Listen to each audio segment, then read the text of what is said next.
Audio Jungle.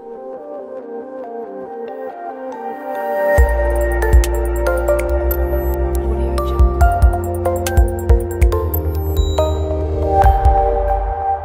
Audio Jungle. Pertama, sabar di dalam melaksanakan ketaatan kepada Allah.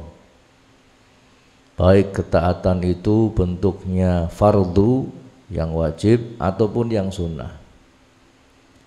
Termasuk bentuk ketaatan adalah duduknya kita di majelis ilmu pada malam hari ini. Ini juga bentuk ibadah, bentuk ketaatan.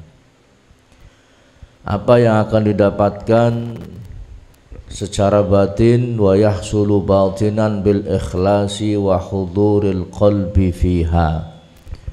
Maka sabar di dalam melakukan ketaatan ini bisa dihasilkan secara batin dengan cara ikhlas dan hadirnya hati di dalam melakukan amalan ketaatan tersebut.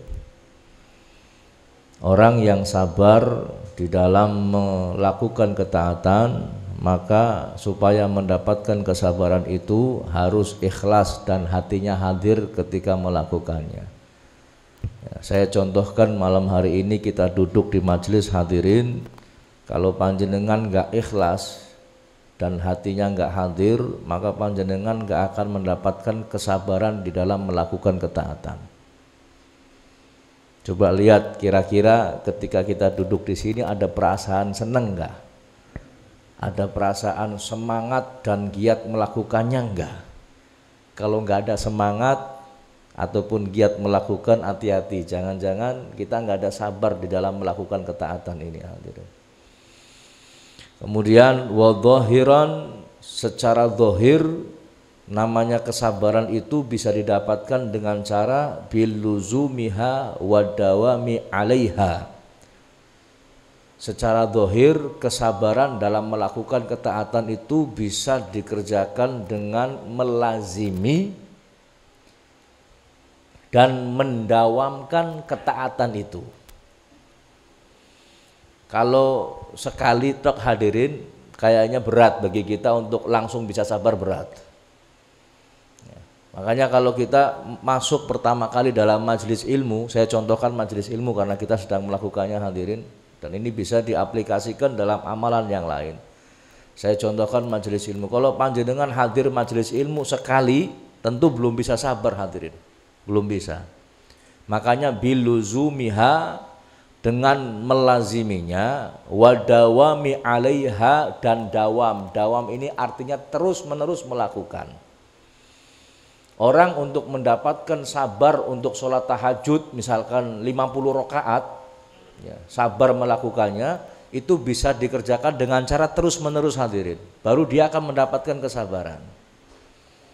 Cara bahasa Tegale, witing tresno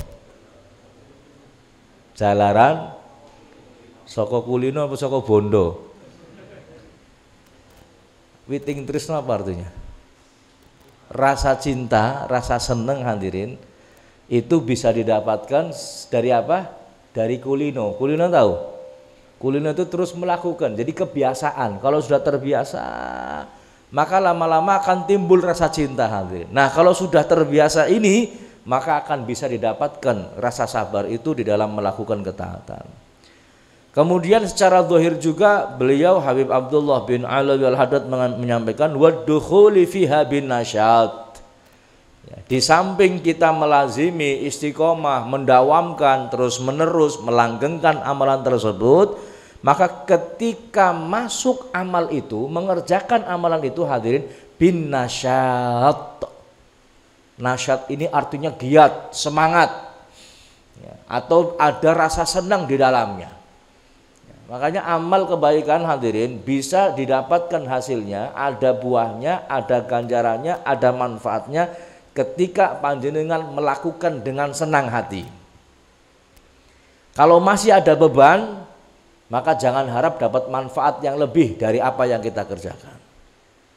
Yang bisa menjawab hadirin ini hati panjenengan masing-masing. Kalau ditanya, jenengan seneng mboten hadir pengajian, mesti jawabannya seneng. Nggak mungkin enggak. Jenengan semangat enggak hadir pengajian? Mesti jawabannya semangat. Maka yang bisa menjawab adalah hati panjenengan. Yang tahu adalah panjenengan sendiri dan Allah Subhanahu wa taala. Kemudian apa? Secara zahir juga wal ityani biha alal wajhil masyru'. Mendatangkan atau melakukan amalan tersebut sesuai dengan yang disyariatkan oleh agama kita. Jadi nggak bisa kita akan bisa mendapatkan kesabaran dalam ketaatan kalau amalan yang dikerjakan kok nggak sesuai dengan syariat. Contoh, kita aplikasikan dalam masalah pengajian ini, majelis ilmu ini hadirin. Secara syariat yang namanya laki perempuan kan tidak boleh ikhtilat, tidak boleh campur hadirin, tidak boleh dicampur duduknya. Ya, apalagi bukan mahram nggak boleh dicampur hadirin. Ya. Kemudian kita melakukan kebaikan majelis ilmu, kemudian majelis ilmunya dicampur lanang wadon, apa meneh isi nom-nom wadone nom lanange kok dicampur hadirin. Ini kan bukan enggak sesuai dengan syariat, maka tidak akan bisa mendapatkan kesabaran itu hadirin. Ya, artinya apa? Mengerjakan amalan tersebut sesuai dengan apa yang disyariatkan oleh agama kita. Wa yub'itsu ala hadza sabri. Maka kesabaran yang seperti ini hadirin bisa dibangkitkan. Caranya dengan apa? Dzikru ma wa'adallahu ala fi'li ta'at minats thawabi ajilan wa ajila. Ya, kesabaran seperti ini hadirin bisa dibangkitkan ya. Dengan apa? Dengan menyebutkan atau dengan mengingat apa-apa yang dijanjikan oleh Allah kepada orang yang berbuat taat dan juga yang berbuat taat daripada pahala, baik pahala di dunia, kebaikan di dunia maupun pahala di akhirat. Jadi kalau panjenengan kepengin bisa menumbuhkan sifat sabar ini hadirin, maka ingat janji Allah kepada orang yang berbuat taat. Orang yang datang majelis ilmu dapat ini di dunia, dapat ini di akhirat. Orang yang sholat dapat ini di dunia, dapat ini di akhirat. Maka kesabaran itu hadirin bisa dibangkitkan dengan apa? Dengan mengingat janji-janji Allah tersebut. Wa man lazima sabra ala hadzal wajhi.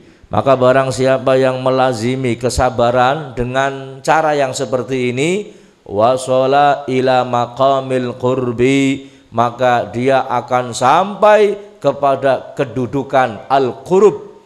Al-qurub ini adalah dekat dengan Allah Subhanahu wa taala. Hunaka yajidu fit ta'ati minal halawati wal ladzati wal unsi ma la yusafu. Maka orang yang bisa membangkitkan kesabaran ini, yang melazimi kesabaran ini hadirin akan mendapatkan kelezatan, kemanisan, kebahagiaan, kesenangan di dalam melakukan kebaikan tersebut atau amalan tersebut. Merasakan nikmat yang luar biasa ketika melakukan amalan tersebut. Kalau sudah merasakan kelezatan hadirin, maka berapa jam pun kita duduk di majelis yang seperti ini tidak akan terasa. Jadi orang yang melazimi kesabaran ini akan merasa ibadah itu harus sholat bakal senang. Kita ngelihat coba Sayyidina Ali bin Abi Thalib, ceritanya masyhur. Beliau dipanah, saat ngambil panahnya ya disuruh orang yang mengambil saat keadaan beliau sholat. Kenapa? Karena saat sholat beliau merasakan kelezatan dekat dengan Allah. Nggak kerasa, sakitnya nggak kerasa hadir. Makanya kalau panjenengan duduk di sini kemudian seneng duduk di sini hadirin, boyok, mumet, pikiran utang nggak ada semua hadirin, hilang semuanya. Mau makanannya balik pikiran maning.